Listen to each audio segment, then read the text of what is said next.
40대 초반 여성이에요. 한 치 앞도 알 수 없는 인생.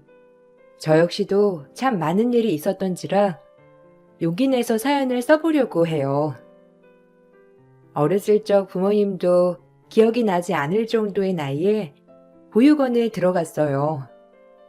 당연히 부모의 사랑을 몰랐던 터라 그곳에서 그저 캠프 생활하듯 보육원 친구들과 지냈습니다. 워낙 어려서 들어왔기 때문에 보육원 친구들이 부모님 얘기를 할 때 전 기억조차 없던 터라 할 말도 없더라고요. 그리고 제 나이 10살이 되던 해 보육원에 새로 들어온 친구를 알게 되었어요. 교통사고 후 기억조차 잃고 보육원에 들어온 친구였거든요. 그 친구도 아무런 기억이 없었고 저 역시도 부모님에 대한 기억이 없었기 때문에 다른 친구들보다 공감대 형성은 굉장히 잘 되었던 것 같아요. 그렇게 저희는 점차 가까워졌고 친구로 잘 자랐죠. 보육원을 나가야 할 나이가 될 시점에 서로 이미 너무 좋아하게 돼버려서 그저 좋아하는 마음 하나로 혼인신고를 하고 살았어요. 아무것도 가지지 않았고 그저 기계와 열정 하나로 시작한 결혼 생활이었습니다. 남편은 참 착한 사람이었어요. 우리 둘이 보육원 나와서 이렇게 똑같이 공장에서 일하는 것보다 내가 공장에서 일할 테니까 넌 대학을 가는 게 어때? 무슨 내가 대학이야. 하루라도 빨리 같이 벌어서 열심히 살아야지. 안 그래? 난 괜찮으니까 같이 버는 게 나을 것 같아. 똑같은 소리 듣고 싶어? 너라도 내가 밀어줄게.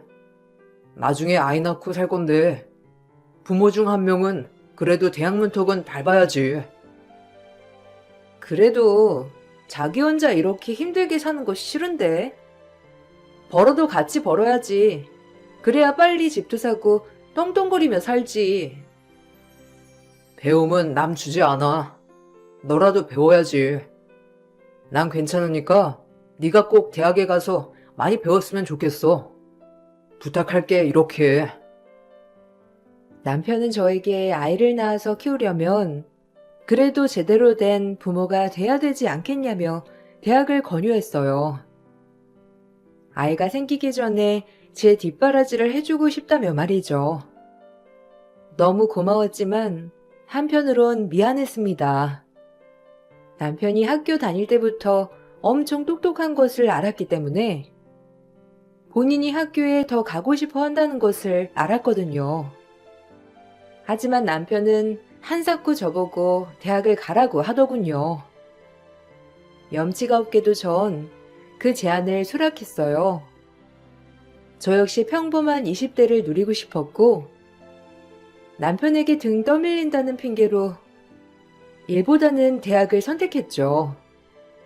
그렇게 전 대학생이 되었고 남편은 저에게 뒷바라지를 해주었습니다. 그 무엇보다 마음이 참 고마웠어요. 자기가 대학을 가는 게 낫지 않아? 난 이래도 상관없어. 학교 다닐 때 우동생은 자기였잖아. 내가 일할게. 자기가 학교 가. 아니야, 너 먼저 가. 그리고 나중에 기회 되면 내가 갈게. 정말 너 뒷바라지 해주고 싶어서 그래. 그러니까 꼭 가는 거다. 너무 고마워. 내가 면목이 없지만 그래도 당신 뜻대로 공부 열심히 할게. 자기가 나 뒷바라지 한 거 후회 안 되게 말이야. 남편의 마음이 고마워 눈물이 났습니다. 애초에 우리 둘이 부모님을 잘 만나고 보육원 출신이 아니었다면 걱정하지 않아도 될 일들을 왜 이렇게 걱정을 하나 싶은 마음도 들었죠.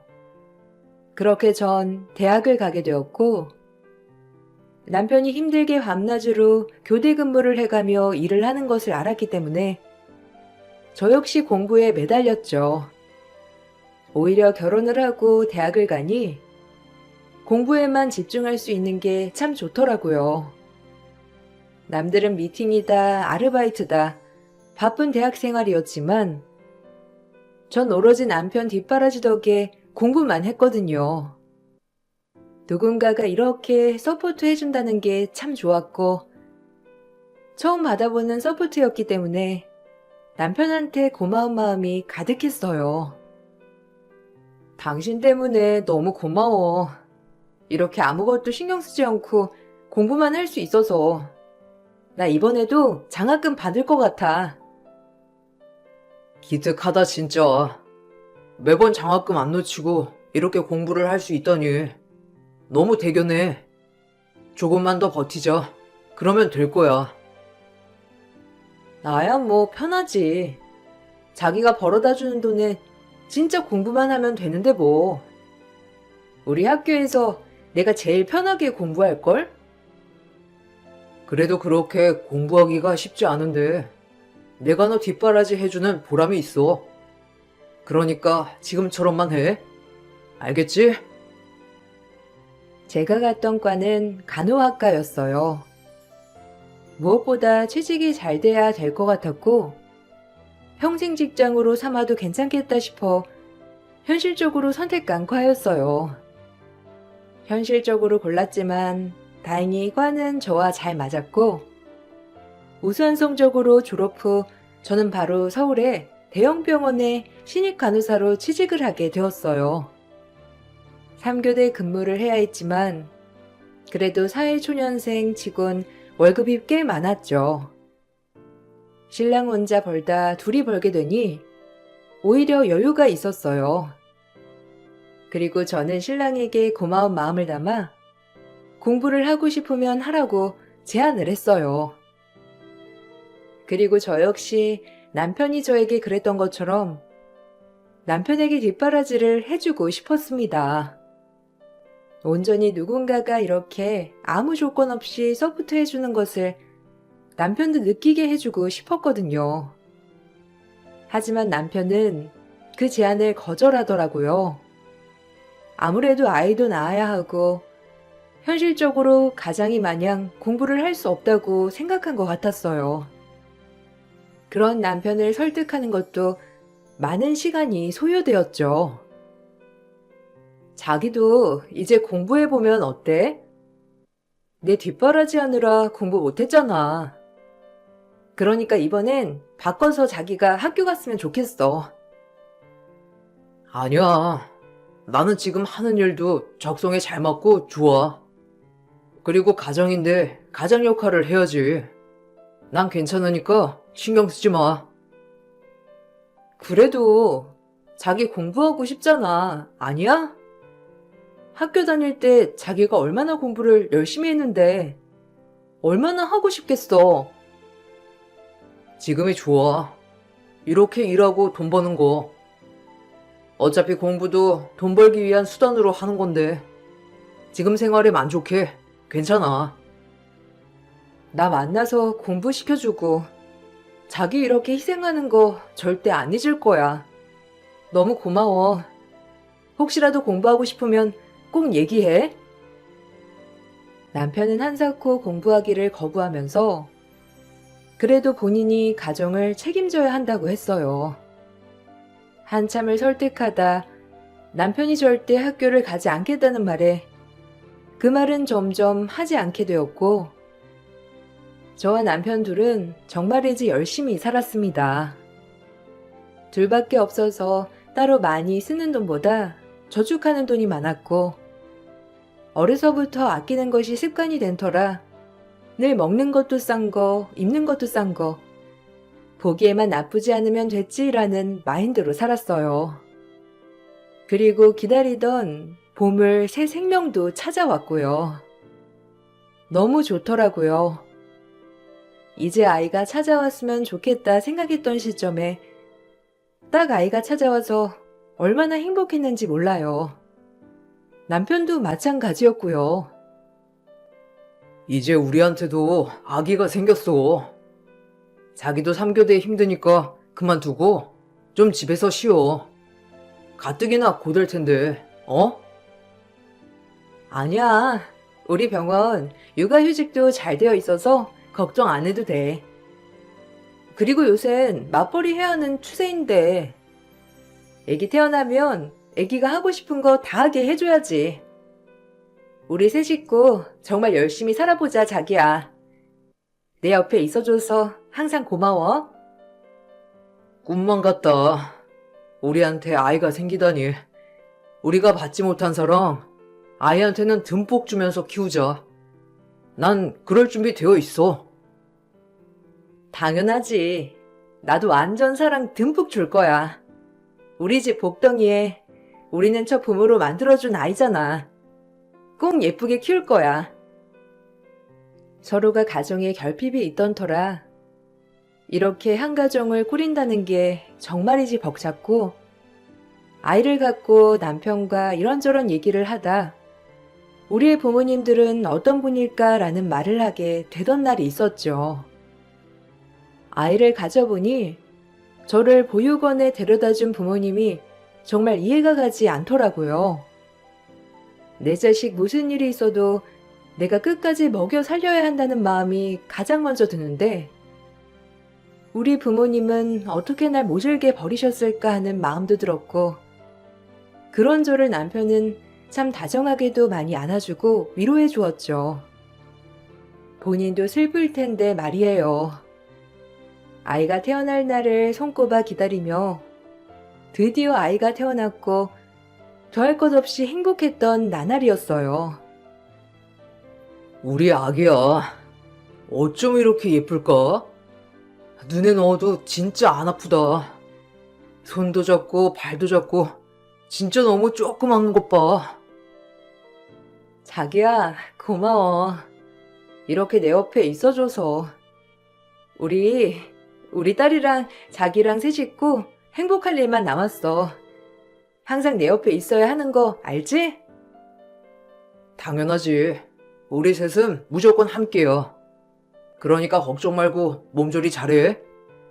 산후조리 잘 못하면 산후풍 걸린대. 그러니까 잘해야 해.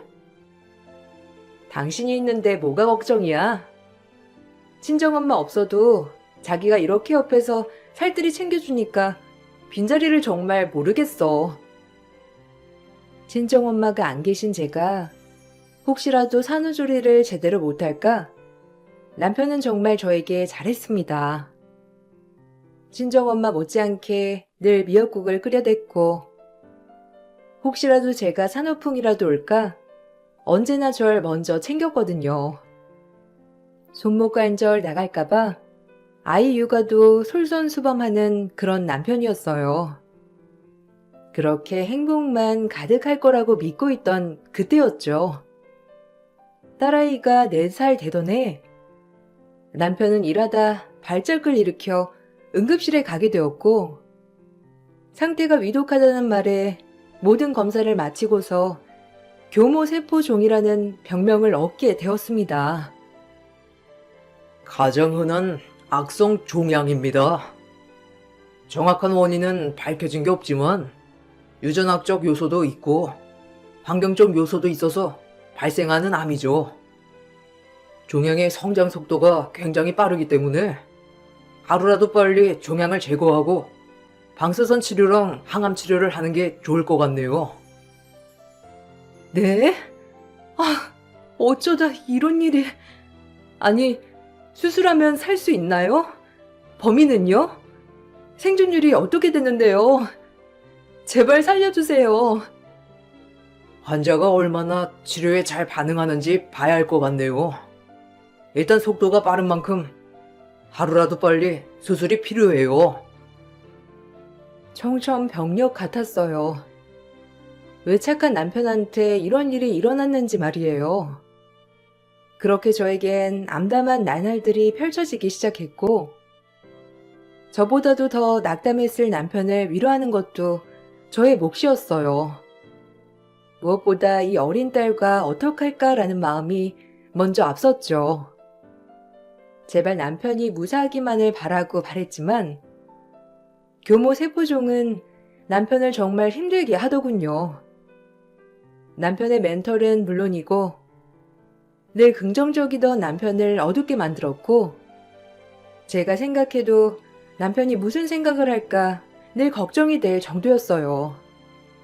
한평생 착하고 남한테 피해를 끼치지 않고 살아온 사람인데 이렇게 착한 사람이 이런 병에 걸려도 되나? 정말 세상이 불공평하다라고 생각했어요. 그래도 수술하고 방사선이랑 항암 치료하면 일단은 암 증식은 막을 수 있대. 그러니까 우리 힘내보자. 나 병원 다녀봐서 알잖아, 자기야. 교모 세포종이라도 생존율 많은 사람들은 많으니까 우리 이 시련 같이 이겨내보자. 내가 옆에서 도와줄게. 내가 왜 이런 병에 걸린 거야? 도대체 내가 뭘 잘못했길래? 이 세상에서 제일 열심히 살았는데 왜 나한테 이런 일이? 아, 내가 옆에서 지켜줄게, 자기야. 좌절하지 마, 제발. 당신한테 나랑 지우가 있잖아, 어? 그러니까 제발 힘내줘.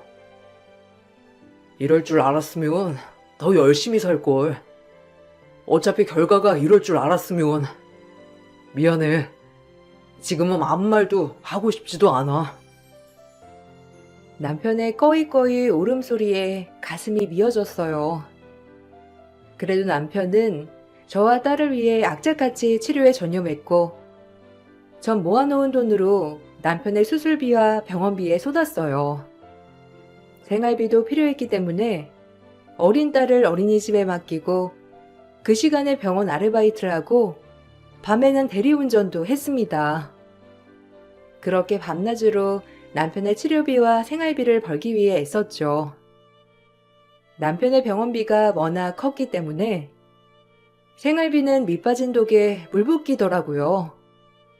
아무리 저 혼자 노력해도 늘 허덕이는 삶이었고 그렇다 해도 남편의 치료는 포기할 수 없었어요.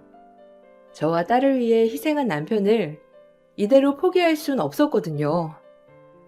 그럴수록 이를 악물었고 어떻게든 남편을 완치시키고 우리 딸아이와 새 식구 행복했던 때로 돌아가겠다고 다짐하고 또 다짐했어요. 미안해. 나 때문에 힘들지? 돈도 만만치 않게 들어갈 텐데 너 밤낮으로 그렇게 일하는 거 보니까 마음이 너무 안 좋다. 전혀. 자기가 나 뒷바라지 해준 건 생각 안 해? 자기랑 우리 지유 위해서라면 진짜 괜찮아. 그러니까 자기 걱정하지 마. 자기는 치료해서 나을 생각만 해. 그게 나 도와주는 거니까. 자기 없는 삶 상상할 수도 없어. 그러니까 그런 생각일랑 아예 하지 마. 한 번씩 남편이 제 걱정을 많이 했지만 병마와 힘들게 싸우고 있는 남편을 걱정시키고 싶진 않았어요. 남편에게 늘 웃어 보이며 밤낮으로 달렸고 남편의 치료는 끝나갈 기미도 보이지 않았죠. 늘 딸아이에게도 미안했는데 돈 번다고 어린이집에 혼자서 방치해두고 어린이집이 끝나면 집에 혼자 두고 또다시 전 아르바이트를 나가야 했거든요. 부모의 사랑을 받지 못한 터라 딸에게 온전한 사랑을 주고 싶었는데 참 사는 게 뭔지 딸아이까지 케어할 여력이 없었죠. 그렇게 죄책감까지 생겼답니다. 아이를 돌봐줄 친정이 있는 것도 아니었고 시댁이 있는 것도 아닌 저한테는 딸아이를 혼자 둔다는 게 제일 미안한 일이었죠. 시간은 하염없이 흘러 3년이란 시간이 흘렀어요. 어느덧 딸아이는 7살이 되었는데 다행인지 늘 혼자인 딸은 엄마 아빠가 걱정할까봐 그랬는지 항상 밝은 모습을 보여주었죠. 남편도 병마와 싸우면서 딸아이를 보며 웃는 날이 더 많았고요. 그래도 좋아지는 추세이니 너무 낙담하진 마세요. 치료가 오래 걸려도 환자 의지가 제일 중요합니다. 증식이 빠른 만큼 약 쓰는 게 독해서 그렇지. 환자만 잘 버텨준다면 말이죠. 보호자분도 지치시겠지만 조금만 더 힘내주세요. 감사합니다. 그래도 희망적인 말씀 많이 해주셔서 정말 감사해요. 남편만 희망의 끈을 놓지 않는다면 제가 더 힘내야죠. 간혹 교수님 면담 때 교수님이 늘 저에게 이런 좋은 말씀을 많이 해주셨어요. 그 신락 같은 희망으로 남편의 치료가 이어졌고, 중간에 좋아지면 퇴원을 해서 집에서 시간을 보내다가 조금 안 좋아지면 입원을 반복하는 과정이 있었지만, 제 옆에 남편이 있어준다는 것만으로도 전 행복하다고 늘 되뇌었어요. 하지만 돈이 문제였죠. 벌어도 아이 유치원비에 집 생활비, 대출값, 남편 병원비를 감당하기에 정말 역부족이었어요. 몸은 하나이고 일할 수 있는 것은 한정적이고 정말 최악이었습니다. 네, 안녕하세요, 사장님. 혹시 거기 고깃집에서 2시간 정도 아르바이트는 안 될까요? 제가 시간이 2시간은 괜찮을 것 같은데. 아이고, 우린 풀타임을 원하는데. 꼴랑 2시간은 안 될 것 같네. 애기 엄마 사정이야. 내가 알아서 좀 딱하긴 한데. 아, 아니에요. 당연하죠. 풀타임 아르바이트 쓰시는 게 더 나으시겠죠. 제가 괜한 소리를 해서 사장님 불편하게 해드렸네요. 돈이 필요했던 저는 동네 이곳저곳 또다시 시간을 쪼개서 아르바이트 할 곳을 찾아다녔어요. 하지만 여의치 않았죠. 남편 치료비마저 거의 바닥이 나기 시작했고, 아무에게도 털어놓을 수 없는 이 모든 것들을 저 혼자 감당하기엔 너무 힘들더라고요. 그러던 중 조금 상태가 호전되어 집에 와 있던 남편이 다시 발작을 일으켜 병원으로 향하던 일이 있었어요. 남편은 결국 다시 입원을 하게 되었고 정신이 아예 없었죠. 앞날이 안 보이는 나날이었고 어떻게 하면 좋을까 하고 멘탈적으로 너무 힘이 들더라고요. 잠깐 쇼크가 온 것 같아요.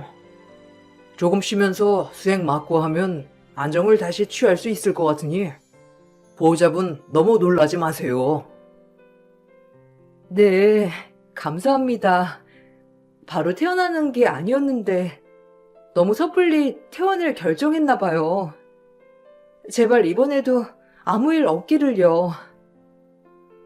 의사 선생님은 또 한 번 저를 위로해 주었어요.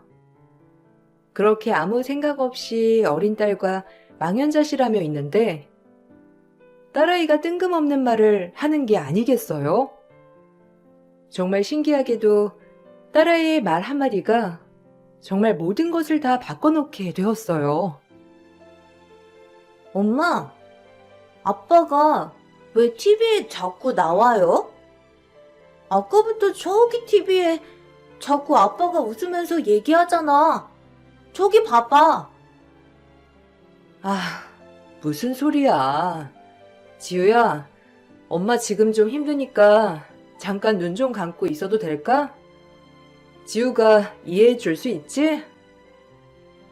아니, 저기 아빠가 계속 나오는데? 저기 먼저 봐봐. 아빠 하나도 안 아파 보여. 저기서 계속 웃고 있잖아. 무슨 소리인가 싶기도 하고 망연자실에 딸아이가 가리킨 병원 전광판을 본 순간 정말 기함하는 줄 알았죠. 딸아이 말대로 남편이 의사 가운을 입고 화면 한복판에 나오고 있던 거였어요. 병원에서 환자를 치료하는 모습, 메디컬 TV에서 인터뷰하는 모습, 너무 놀랄 수밖에 없었죠. 전 그 모습을 보고 일단 전광판에서 남편을 안내해주는 과에 가서 남편과 똑같이 생긴 남자 교수 의사를 보게 되었습니다. 남편과 똑같은 얼굴을 하고 환자를 대하고 있는 모습을 보고 경악을 할 수밖에 없었죠. 그냥 제 남편이었어요. 지금은 살도 많이 빠지고 아파서 몰골이 많이 상했지만 건강할 때 남편 모습과 똑같았거든요. 어떻게 이런 일이 있을까 싶기도 하면서 계속 보게 되었고, 그리고 혹시라도 하는 생각으로 그 의사에게 다가갔어요. 저, 괜찮으세요? 안색이 안 좋은데? 정형외과 오신 거 맞으신가요? 여기 과들이 나눠져 있어서 불편하시면 앉았다 가세요. 어머, 혹시 형제가 있으신가요? 잃어버린 형제라든지 아님 가족이라든지 남자 형제 있지 않으세요? 가까이 보니 정말 남편이랑 똑같이 생겼더라고요. 더욱더 말이 안 나왔지만 꼭 물어보고 싶었죠. 혹시나 하는 마음에요. 남편의 얼굴을 한 남자 의사는 복도를 지나가다 저를 발견하고 안색이 안 좋아 보인다며 좀 앉았다 가라고 했지만 전 대뜸 그 의사에게 남자 형제가 있냐고 물어봤습니다. 제 말에 흠칫 놀라더라고요. 그리고 그 의사의 한마디 한마디가 정말 놀라웠죠. 우리 가족이 모르던 남편의 엄한 실체가 드러나는 순간이었거든요. 어떻게 이런 우연이 있나 싶을 정도로 굉장한 일이었어요. 누구시죠? 형제가 있긴 있어요. 쌍둥이인데. 혹시 무슨 일로? 제 동생을 아시나요? 아님, 혹시 주변 분이 아시나요? 쌍둥이요? 잃어버리지 않았어요? 제 남편이에요. 지금 선생님 동생 신경외과에 입원해 있어요. 아니, 어떡해. 전광판 보고 많이 놀랬어요. 근데 어떻게 동생인데 평생 찾지를 않을 수 있죠? 당신 동생 얼마나 불쌍하게 자랐는데. 제 동생이 여기 입원해 있다고요? 아니, 재수 씨라고요? 아, 평생 저희 부모님이 얼마나 찾았는데 제 동생을. 당장 보러 갈게요. 그리고 버린 게 아니에요. 저랑 어렸을 적 나갔다가 동생이 없어졌고 그 이후로 소식이 끊겼어요. 평생을 죄인으로 살았습니다. 부모님도 마찬가지고요. 그때부터 어머니는 충격으로 몸이 많이 쇠약해지셔서 병을 얻어 6년 후 돌아가셨고요. 정말 최악이었죠. 그런데 여기서 내 동생을 보게 되다니 당장 보러 갈게요. 빨리 보고 싶거든요. 그 의사도 믿을 수 없다는 듯이 말을 이어나갔고 저 역시 굉장히 놀랄 수밖에 없었어요. 어떻게 이런 일이 있나 싶었거든요. 알고 보니 남편은 쌍둥이였고 그 쌍둥이 형이란 사람은 남편이 치료받고 있는 병원의 정형외과 교수였어요. 가끔 신경외과 교수님이 닮은 환자가 있다고 얘기는 했었지만 그냥 웃어 넘겼다고 했죠. 남편이 기억을 잃은 것도 모르고 이름도 성도 다 달랐기 때문에 절대 쌍둥이 동생이라고 생각한 적이 없다고 하더라고요. 세상에 이런 일이 있을 정도로 우연의 연속이었죠. 신경외과 교수가 저 닮은 환자가 있다고 했는데 설마 했어요. 이름도 달랐고 성도 달랐거든요. 나랑 헤어질 때가 10살 정도였는데 본인 이름을 기억 못할 리가 없으니까 그냥 대수롭지 않게 여겼는데 어떻게 이런 데서 내 동생을 만나다니. 기억을 잃었어요. 이미 보육원에 들어왔을 땐 사고를 당했었고 그 후에 아무것도 기억을 못하는 상태였거든요. 아, 다 저 때문이에요. 제가 그때 놀러 나가자고 하지만 않았어도 평생 이런 일은 없었을 텐데 늘 죄책감에 시달렸습니다. 어려서 잃어버린 후 한참을 찾았지만 결국 못 찾았다고 했고, 어머님은 그 이후로 계속 시름시름 앓다가 남편이 중학생 때 돌아가셨다고 했습니다. 어머님 병명도 교모 세포종이라고 했어요. 아직까지도 아버님은 남편을 오매불망 찾기를 바란다고 했고요. 그 얘기를 들으니 눈물이 주룩주룩 쏟아졌어요. 남편의 형은 그 길로 입원한 남편을 보러 갔고, 정말이지 얼굴이 똑같았습니다. 희미하게 의식을 되찾은 남편은 형의 얼굴을 보자마자 흠칫 놀랐고, 본인이 쌍둥이라는 사실을 얘기해주자 믿기지 않는 듯이 입을 다물지 못하더라고요. 그리고 그 둘은 꺼이꺼이 울어댔습니다. 저도 마찬가지로 그 모습을 보고 한참을 울었고요. 너 엄청 찾았어. 미안하다. 그때 내가 나가자고 하지만 않았어도 이런 일은 없었을 텐데. 아버지가 너 아직도 찾고 계셔. 네가 기억이 있었더라면 찾기가 쉬웠을 텐데 정말. 미안해. 그래도 이제라도 널 볼 수 있어서 정말 다행이다. 지서씨, 감사해요. 형, 어떻게 이런 일에. 난 우리 부모님이 날 작정하고 보육원에 데려다 준 줄 알았어. 어머니는? 아버지는? 어머닌 돌아가셨어. 병명은 너와 같아. 그래도 그때랑 지금이랑 의학기술이 다르니까 넌 괜찮을 거야. 아버지한테 얼른 소식 전할게. 아마 아버지가 엄청 좋아하실 거야. 고맙다. 이렇게라도 볼 수 있게 해줘서. 그리고 너무 미안해. 남편과 아주버님은 껴안고 엉엉 우셨고, 곧이어 남편이 입원한 병원으로 아버님이 찾아왔어요. 처음 보는 시아버님이었죠. 시아버님도 남편을 보자마자 땅이 꺼지라 우시더라고요. 그저 미안하다고 하면서 말이에요. 그리고 저와 제 딸도 꼭 안아주셨어요. 아유, 고맙다 정말. 이렇게 옆에 있어줘서 너무 고마워. 내가 무슨 말을 해야 할지 모르겠어. 애미의 못난병이 왜 우리 불쌍한 아들한테. 내가 무슨 일이 있어도 우리 아들 낳게 할 거니까 걱정하지 마. 그리고 이제 너네 고생도 끝났어. 그러니까 우리 이겨내 보자. 감사합니다, 아버님. 그래도 의사 선생님께서 많이 좋아졌다고 하셨어요. 이제 지우 아빠가 이겨내는 일만 남았어요. 다 네 덕분이다.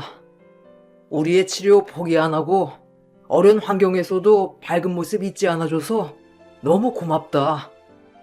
내가 무슨 말을 해야 할지. 이제 와서 아비라고 나타나 참 면목이 없어. 진작 더 빨리 적극적으로 찾았어야 했는데 그럼 너희가 고생도 덜 했을 텐데. 아니에요. 그래도 지금이라도 이렇게 가족을 되찾았으니 된 거죠. 오히려 이런 희망으로 남편이 잘 이겨낼 수도 있을 것 같아요. 남편의 아버지는 꽤 큰 자산가였어요. 부동산을 몇 채나 가지고 계신 분이었죠. 여태까지 밀린 병원비를 다 내주셨고, 남편 병실 또한 특실로 옮겨주셨어요. 그리고 남편의 형이 병원 직원이었기 때문에 임직원 할인도 받을 수 있었죠. 갑작스럽게 일어난 일에 어안이 벙벙했고, 저 역시도 생활비를 벌기보다는 남편의 병간호에 더욱더 치중할 수 있었습니다. 그리고 그 후에 더 기적 같은 일이 생겼어요. 남편은 오랜 치료 끝으로 이젠 추적 관찰만 하자는 의사 선생님 말을 들을 수 있었죠. 아무래도 남편에게 좋은 일이 일어나니 심리적으로도 많이 안정된 남편에게 나타난 결과가 아닐까 싶기도 했어요. 환자분도 보호자분도 너무 잘 버텨주셨어요. 몇 년을 이렇게 힘들게. 이제 추적 관찰하면서 지켜보죠. 우리 정형외과 교수 형제였다니. 정말 닮았더라고요. 참 이런 우연이. 어쨌든 가족도 찾고 정말 좋은 일만 일어나네요. 감사합니다, 정말. 고생 많으셨어요. 여보, 이제 몸 관리 잘하면서 좋은 생각만 하자. 알겠지? 너무 고마워. 선생님도 그리고 여보도 너무 고생 많았어요. 이렇게 치료해 주셔서 너무 감사합니다. 정말 너무 감사드려요. 긴 치료 끝에 남편은 웃음을 되찾았고, 퇴원을 할 땐 저희 세 식구가 아닌 남편의 시댁 식구들까지 같이 웃으며 퇴원했어요. 처음 입원했을 당시 정말 하늘이 무너지는 것 같았지만, 저희에게 이런 일이 일어났다는 것이 믿기지 않을 정도로 행복했어요. 이제 우리가 너희 가족이니 힘든 것도 기쁜 것도 다 나누고 살자. 그리고 우리 둘째, 내가 어떻게 해서든지 살릴 거니까 며느라기 걱정 마라. 이제 너 혼자 감당하지 않아도 돼. 알겠지? 우리가 너희 가족이고 또 너희를 언제나 제일 응원하는 사람들이니까. 아버님, 감사합니다. 이렇게까지 도움을 주시다니 정말 감사드려요. 저도 이 사람 옆에서 언제나 힘이 될게요. 아버지, 절 버리지 않았다는 것만으로도 얼마나 힘이 되는데요. 이렇게까지 해주셔서 감사합니다. 그동안 못했던 효도 이제 할 수 있게 돼서 기뻐요. 그러니까 제 걱정 마시고 아버지도 건강하게 오래오래 살아주세요. 그래야 아들 노릇하죠. 시아버님은 저희에게 정말 많은 금전적 도움을 주셨고, 아주버님도 마찬가지로 늘 진료가 끝이 나면 남편을 찾아가서 이런저런 고민 얘기를 들어주며 형 노릇을 톡톡히 해주었죠. 그리고 무엇보다 남편이 버림받지 않았다는 것, 그리고 이렇게 식구들이 간절히 찾았다는 것을 알게 되니 마음의 병이 치유가 되면서 병이 나았나 싶기도 해요. 퇴원 후 저흰 바로 어머님 납골당으로 인사를 드리러 갔습니다. 남편은 어머님 납골함 앞에서 정말 많이 울었고, 아주버님과 아버님도 마찬가지로 눈물을 흘리셨죠. 오매불망 아들만 기다렸을 어머님이 안타깝기도 하면서 마음이 아팠어요. 마지막까지 얼마나 그리우셨을까 하는 마음에 막상 납골당 앞에 가니 눈물이 많이 나더라고요. 남편도 그런 생각이 들었는지 계속 울기만 했고, 그 모습을 보는 저도 마음이 아팠죠. 여보, 당신이 그렇게 찾던 혜성이 왔어. 우리 혜성이 이렇게 건강한 모습으로 인사하러 와서 얼마나 다행인지 몰라. 당신이 혜성이를 보고 갔다면 좋았을 텐데. 이제 우리가 혜성이네 새 식구 잘 지켜줄게. 여긴 당신 며느리, 그리고 우리 손녀야. 어머니, 늦어서 죄송합니다. 이제 형이랑 아버지한테 잘할게요. 그리고 아무도 없을 때 제 옆을 지켜준 제 아내, 그리고 우리 딸이에요. 이렇게 어머니 앞에 설 수 있게 되어 마음이 벅차오르네요. 늦게 찾아뵌 만큼 더 자주 올게요. 어머님, 처음으로 인사드려요. 어머님 며느리예요. 이렇게 좋은 남자 제 옆에 있게 해주셔서 감사합니다, 어머니. 지우야, 인사해야지, 할머니야. 지우 이제 할아버지도 계시고 큰아빠도 생겼다고 엄마가 말해줬지? 자, 어서 인사해. 할머니, 저 지우예요. 아빠, 아프지 않게 해주시고 엄마가 힘들게 돈 안 벌었으면 좋겠어요. 부탁드릴게요. 딸아이의 말에 온 식구 눈물이 붉어졌죠. 아이여도 알 건 다 아는 것 같아 참 미안했어요. 하지만 그 미안함을 덜어주겠노라 다짐했고요. 남편도 좋은 사람이었던 게 분명한 게 이번에 시댁 식구들을 만나고서야 알게 되었어요. 역시나 좋은 사람 곁엔 좋은 사람만이 나오는 법이니까요. 그리고 지금은 시간이 많이 지났습니다. 아무도 없던 새 식구인 저희가 그래도 가족도 생기고 지금은 금전적으로 도움도 많이 받아서 여유 있게 살고 있어요. 남편도 계속적으로 긍정적으로 생각하다 보니 추적 관찰하면서도 계속 좋은 추세이고요. 가끔 아무것도 없는 무일푼 새 식구만 살다가 지금 이렇게 옹기종기 모여서 왁자지껄하게 살고 있으니 기분이 참 좋아요. 형제들끼리도 애틋하게 만나서 그런지 사이가 정말 좋고요.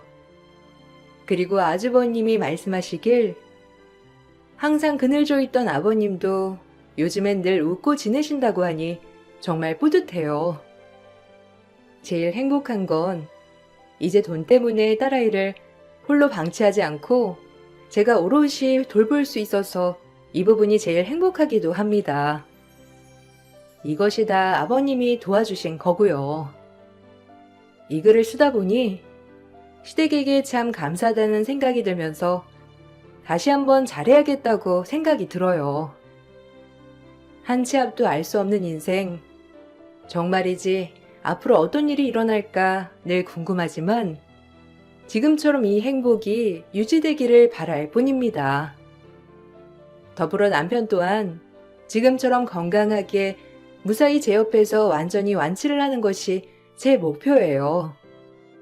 여러분, 제 글 읽어주셔서 감사드리고 늘 좋은 일만 있으시길 바라겠습니다. 좋은 하루 보내세요.